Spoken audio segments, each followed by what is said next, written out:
बिस्मिल्लाहिर्रहमानिर्रहीम अस्सलाम वालेकुम। अफगानिस्तान में 20 साल इसराइलियों का और खुफिया ताकतों का प्लान नाकाम हुआ, अमेरिका का प्लान नाकाम हुआ। लेकिन अब जो प्लान नाकाम हुआ है वो बड़ा भयानक था और खुफिया ताकतों का मोहरा यूक्रेन का प्रेसिडेंट ज़ेलेंस्की ये बुरी तरह पिट गया है।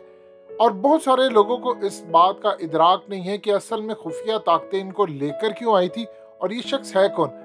इस वीडियो की अहम डिस्कशन चलती रहेगी, लेकिन इससे पहले आप वीडियो को लाइक करें, हकीकत टीवी को सब्सक्राइब कर लें और बेल आइकन पर ज़रूर क्लिक करें। असल में एक चीज़ आप समझ लीजिएगा, 2019 में इस शख्स ने विक्ट्री हासिल की और तकरीबन 73% वोट्स लिए। अब ये वो शख्स है जिसको बड़े प्लान से और बहुत बड़े मेजर प्लान के साथ यहाँ पर इंस्टॉल किया गया। ना इस शख्स का कोई पॉलिटिकल बैकग्राउंड है, ना इसकी कोई पॉलिटिकल पार्टी थी। इमेजिन कर लें कि ये शख्स एक कॉमेडियन था, यानी अंदाजा कर लें कि एक कॉमेडियन है जिसका कोई पॉलिटिक्स से ताल्लुक नहीं था और इसने नारा ये मारा था कि वो न्यू यूक्रेन बनाएगा, वो तब्दीली लेकर आएगा, एक चेंज लेकर आएगा। और साथ उसने कहा था कि वो करप्शन के खिलाफ और इस सिस्टम के खिलाफ आया। यानी अगर आप देखेंगे तो दो ऐसे अशखास मिलते हैं जो एग्जैक्टली इमरान खान की तरह जिन्होंने नारे मारे। एक अरविंद केजरीवाल जिन्होंने ये नारा मारकर पूरी अपनी कैंपेन चलाई, वो तो काफी तरक्की कर गए, इमरान खान भी प्राइम मिनिस्टर बन गए। और उसके बाद ये तीसरा शख्स ये था, बिल्कुल इमरान खान की तर्ज पर पैटर्न पर आया। अब इमेजिन कर लें, इसका सियासत से कोई ताल्लुक नहीं था, लेकिन इसका एक चीज से ताल्लुक है, क्योंकि एक यहूदी है और ये यहूदियों के आला खानदान से ताल्लुक रखता है। इसके पेरेंट्स भी यहूदी हैं। अब इसको क्यों लेकर आए गए थे? देखिए, 2013-14 के बाद जो वहां के प्रेसिडेंट थे उनका बगावत के जरिए तख्ता उल्टाया गया। जब उसका तख्ता उल्टाया गया उसके बाद अब तक कोई ऐसा यूक्रेन में प्रेसिडेंट नहीं आ सका जो कि प्रो रशियन हो। वो प्रो रशियन थे, उनको हटाया गया।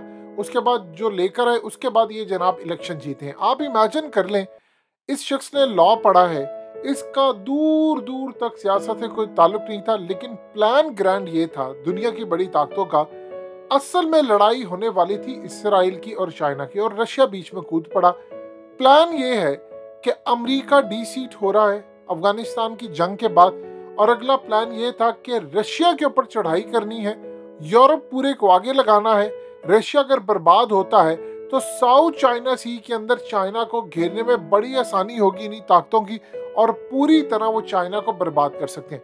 प्लान कुछ इस तरह ये था कि यूक्रेन को पूरा यूरोप सपोर्ट करता, पूरी तरह इसको सपोर्ट किया जाता, नेटो सपोर्ट करती, और उसके बाद इस शख्स को जो कि प्रेसिडेंट बन गया, आप देख रहे हैं कि इसकी चाल ढाल से ये लोगों से मिल रहा है, कभी जंपिंग कर रहा है। अब आप देख रहे हैं कि इसने एक फिल्म में काम किया था जो इसकी असल में एक सीरीज थी, जिसके अंदर ये एक इलेक्ट्रिक इंजीनियर का किरदार अदा करता है और इसको एक्सीडेंटली मुल्क का प्रेसिडेंट बना दिया जाता है। और यही बिल्कुल असल में पैटर्न पर इन्होंने किया इसके साथ। इसको कुछ नहीं पता। अब देखिए, क्राइसिस आया तो इसको समझ ही नहीं आ रही करना क्या है।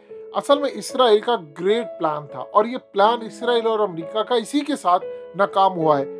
रशिया ने काम यही किया, खास तौर पर जो रशियन प्रेसिडेंट है पुतिन, उन्होंने काम बड़ा जबरदस्त किया। उन्होंने मुसलमानों की 10,000 के करीब, अब जो चेचन फौज है वो रवाना कर रहे हैं, उन्होंने मुसलमानों को तैयार किया, फौजें वहां पर उतारी और इनका तख्ता उल्टा। और यूक्रेन की फौज को इस वक्त कहा है कि इनका आप तख्ता उलट दे।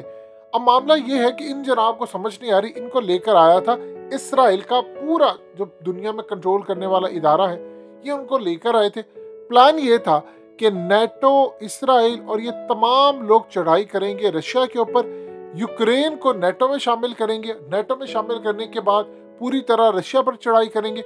रशिया को जब कमजोर करेंगे तो फिर उसके बाद सेंट्रल एशियन कंट्रीज, अफगानिस्तान तक, वहां से अब इन्होंने आने का प्लान था। और फिर उससे आगे इन्होंने चाइना को दबोचने का प्लान था। और BRI प्रोजेक्ट और CPEC से लेकर तमाम चीजें जो रशिया चाइना के साथ मिलकर कर रहा है। आप ये देखिए कि रशिया इतनी बड़ी ताकत है कि रशिया अगर कमजोर होता है तो ये पूरे का पूरा खित्ता कमजोर होता है, और जब ये कमजोर होता है तो चाइना भी कमजोर होता है। दोनों आप जानते हैं, रशिया और चाइना इस वक्त मिलकर डॉलर को डिच कर रहे हैं, डॉलर को तबाह कर रहे हैं, डी वैल्यू करते जा रहे हैं, कम यूज उसका कर रहे हैं। तो इस सूरत हाल के अंदर इनका जो मेजर टारगेट था कि डोमिनेट करना था। लेकिन ये पिछले तकरीबन आप समझ लीजिए 2-3 सालों में ये तीसरी बड़ी शिकस्त है इसराइल को। नंबर 1 अफगानिस्तान के अंदर इनका प्लान नाकाम हुआ, जो पंजशीर में इसराइल का नेटवर्क था वो नाकाम हुआ। नंबर 2 आप देख लें कि जब हमास के साथ लड़ाई हुई वो ये शिकस्त खा गए, और अब इनका जो प्लान था आप देख लें कि जिस शख्स को इन्होंने प्रेसिडेंट बनाना हो, चाहे वो कोई कॉमेडियन हो, चाहे वो कुछ हो जिसकी कुछ सपोर्ट ना हो, इमेजिन कर लें इमरान खान ने तो एक स्ट्रगल की है 23 साल। समझ आती है कि इमरान खान ने काम किया है, इमरान खान ने बड़ी अपनी एफर्ट दी है। इन जनाब की क्या स्ट्रगल है, यानी कॉमेडियन थे और इनको कुछ भी पॉलिटिक्स का पता नहीं था, किरदार अदा करते थे, वहां पर फिल्मों में काम करते थे, ड्रामों में काम करते थे, उठकर जनाब को बना दिया प्रेसिडेंट। और आप देख लीजिए जब क्राइसिस आया तो इनको समझ ही नहीं आ रही।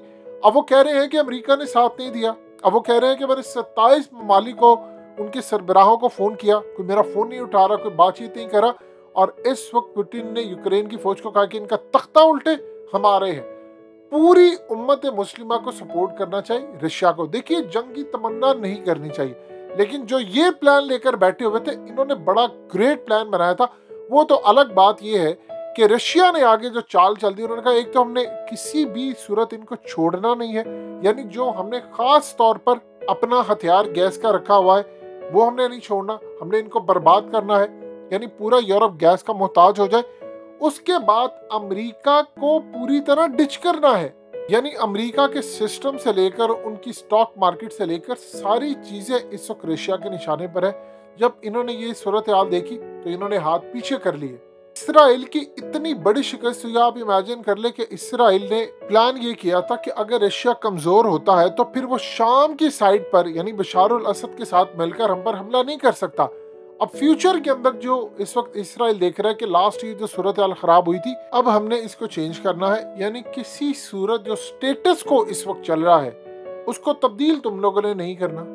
किसी भी सूरत मस्जिद अक्सा की जगह थर्ड टेंपल नहीं बनाया जाएगा। ये असल में रशिया ने वॉर्न किया था इसराइल को।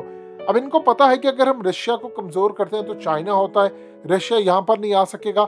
शाम के अंदर अब देख लीजिए बशार अल असद ने कहा है कि यूक्रेन के मामले पर हम रशिया के साथ है, पाकिस्तान भी साथ चला गया है। तो हर लिहाज से रशिया के मामला को खराब करने के लिए इसराइल ने साथ दिया। उन्होंने यूक्रेन को स्टिल अभी तक कहा है कि हम आपको पूरी तरह असिस्ट करने को तैयार है। इवन के आप देख लें दुनिया भर के अंदर इन्होंने किसी का भी आयरन डोम नहीं मांगा, उन्होंने इसराइल से मांगा। उसकी क्या वजह है? क्योंकि वो उसके करीब है, जो जिसको लेकर आता है फिर वो उसी को पूरी तरह कंट्रोल करता है। लेकिन बुरी तरह इनका प्लान पिट गया है, इतनी बुरी तरह प्लान पिटा है इसराइल का कि जिसकी इंतहा नहीं। इसका एक बड़ा जबरदस्त फायदा ये होगा कि अरब वर्ल्ड इवन के बहुत सारे मामला के अंदर जो पाकिस्तान को डिच कर जाया करते थे, अब वो नहीं कर पाएंगे। उनको पता है कि पाकिस्तान की अहमियत का, पाकिस्तान रशिया वाले कैंप में है, पाकिस्तान चाइना वाले कैंप में है। इंडिया को भी परेशानी हो गई है कि कल को हमने यूएस पर एतबार नहीं करना, हमने यूरोप पर एतबार नहीं करना।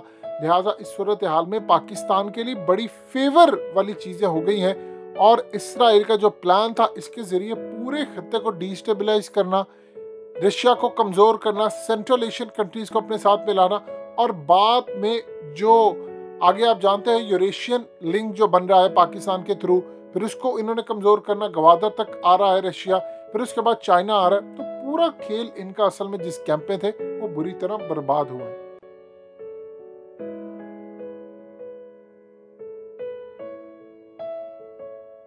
हकीकत टीवी को सब्सक्राइब करना मत भूलें, वीडियो को लाइक करें, शेयर करें और कमेंट सेक्शन में अपनी राय का इजहार ज़रूर करें।